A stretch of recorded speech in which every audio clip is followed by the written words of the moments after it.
जीवन में माता पिता से लेकर सद्गुरु तक का परमार्थ में ज्ञान का सफर होता है। पहले गुरु माता पिता हैं, फिर गुरु अध्यापक हैं, फिर गुरु जो हमें परमार्थ की शिक्षा देते हैं, फिर गुरु जो परमार्थ को शोध कर परम तत्व की दीक्षा देते हैं। तो ऐसे ही हमारा जीवन सारा एक विद्यार्थी के रूप में चलता है। संतों ने तो कहा है कि व्यक्ति आजीवन विद्यार्थी रहता है, लेकिन परमार्थिक व्यक्ति वही है जो जितना सीखा है उसका अभिमान न कर अपने को विद्यार्थी बनाकर सारा जीवन छोटे से छोटे जीव से लेकर बड़े से बड़े संत तक जब भी शिक्षा का कोई अवसर मिले तो सीखने का प्रयास करे। तो आज गुरु पूर्णिमा है। ऐसे ऐसे महापुरुष वेद व्यास जैसे जिन्होंने सारे विश्व के अंदर ज्ञान का प्रचार या संग्रह किया, प्रचार किया, और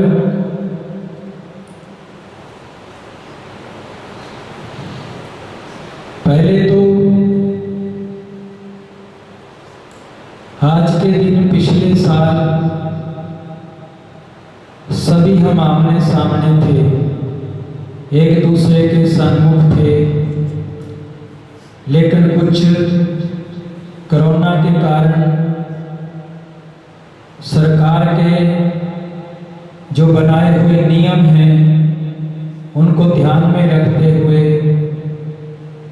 तो बेशक आप अपने अपने घर में बैठकर दर्शन या श्रवण कर रहे हैं, लेकिन वहाँ आपको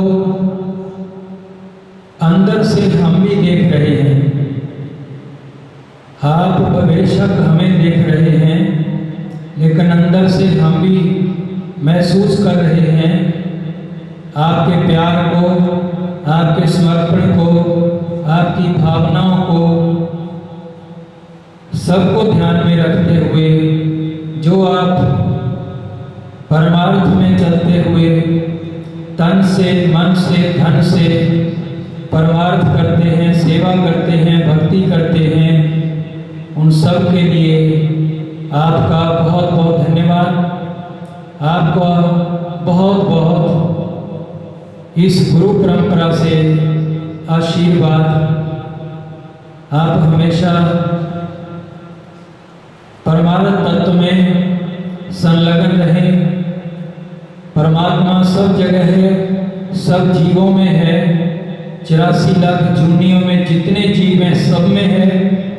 इसलिए परमात्मा को सब में जानकर सबकी सेवा करना, सबके दुखों को देखकर जितना हो सके उनके दुखों में सहायक बनना, ये परमात्मा की सेवा है, परमात्मा की ही भक्ति भी है। और जो भी कार्य करें परमात्मा को ध्यान में रखते हुए, अगर आप भोजन कर रहे हैं, भोजन बना रहे हैं, सेवा कर रहे हैं, तो ये सारा जो किया हुआ कर्म है ये आपकी पूजा बन जाता है। हर समय चिंतन परमात्मा का रहे, हर समय ध्यान, हर समय चिंतन, हर समय मनन। अगर एक ही तत्व का गुरु नाम का रहता है तो ये समझो कि आपके हृदय में परमात्मा का हर समय वास है। परमार्थ के अंदर चलने वाले दोनों तरह के जीव हैं जो जगह जगह मंदिरों में, गुरुद्वारों में, तीर्थों पर या अपने अपने सत्संग द्वारों पर जाते हैं। एक तो वे व्यक्ति हैं जो परमार्थ से जुड़े हुए हैं, जिनको सिर्फ परमात्मा चाहिए। जहाँ कोई भी आज्ञा मिलती है हम उसका परमार्थ दृष्टि से लगन से उस कार्य को निभा सके। दूसरा, जो व्यवहार से जुड़े हुए लोग हैं वो परमार्थ को छोड़कर स्वयं भक्ति तो नहीं कर पाते। वो सिर्फ स्वार्थ दृष्टि से ही मंदिर में जाएंगे, गुरुद्वारों में जाएंगे और तीर्थों पर जाएंगे। मन में वही दृष्टि रहेगी, कहीं ना कहीं से अपने स्वार्थ के लिए कोई सिद्धि हो जाए, या संसारिक बातों में हमारा मन थोड़ी देर रमकर हमें खुशी मिल जाए, वो ज़्यादातर व्यवहार में बने रहेंगे। लेकिन सद्गुरु कहते हैं साहिब के दरबार में ग्राहक कोट अनंत, चार बातों की चाह है रिद्धि सिद्धि मान महंत। फिर सद्गुरु आगे कहते हैं साहिब के दरबार में ऐसा कोई एक इन चारों को छोड़कर पटक कर चीने पुरुष लेख, तो कर्म धर्म सब उसी का है जो परमात्मा के लिए परमात्मा के द्वार पर जाते हैं। इसलिए कहीं भी जाओ अपने निजी हितों को छोड़कर निष्काम भाव से भक्ति करो। जो कुछ आपके कर्म में लिखा है वो तो आपको स्वतः मिल ही जाएगा। अगर आप परमात्मा के दर पर भी उन्हीं चीज़ों को मानते हैं, उसी में दृष्टिकोण रखते हैं, तो वो तो आपको स्वतः ही मिल सकती थी, लेकिन आप अपना परमार्थ भी बिगाड़ सकते हैं। इसलिए मेरा मानना है, परामर्श है कि जो भी लोग सुनते हैं सभी जहाँ भी अपने गुरु स्थानों पर जाते हैं, मंदिरों में गुरुद्वारों में जाते हैं, तो सभी निष्काम भाव से जाएं, परमात्मा के दर पर परमात्मा को प्राप्त करने के लिए जाएं, परमात्मा का आशीर्वाद प्राप्त करने के लिए जाएं, परमात्मा के दर पर जाकर परमात्मा को ही मांगें। तो ये सबसे ऊंची भक्ति है। हमने निष्काम भाव से भक्ति करनी और सेवा करना और सबको परमात्मा उनके अंदर समझकर उनके दुख सुख में सहभागी बनना। तो ये अगर हम करेंगे तो हमारी आत्मा पवित्र होगी। बड़ों का सम्मान करो, छोटों पर करुणा करो और माता पिता की सेवा करो, आचार्यों का, गुरुजनों का उनका सत्कार करो। और बड़े बुजुर्ग हैं, माताएं हैं, घर पर रहती हैं। आज की पश्चिमी सभ्यता से बहुत जगह ऐसा सुनने को मिलता है कि बच्चे उनके विशेषकर सेवा नहीं कर पाते, या उनको तिरस्कार भी सहना पड़ता है माता पिता को।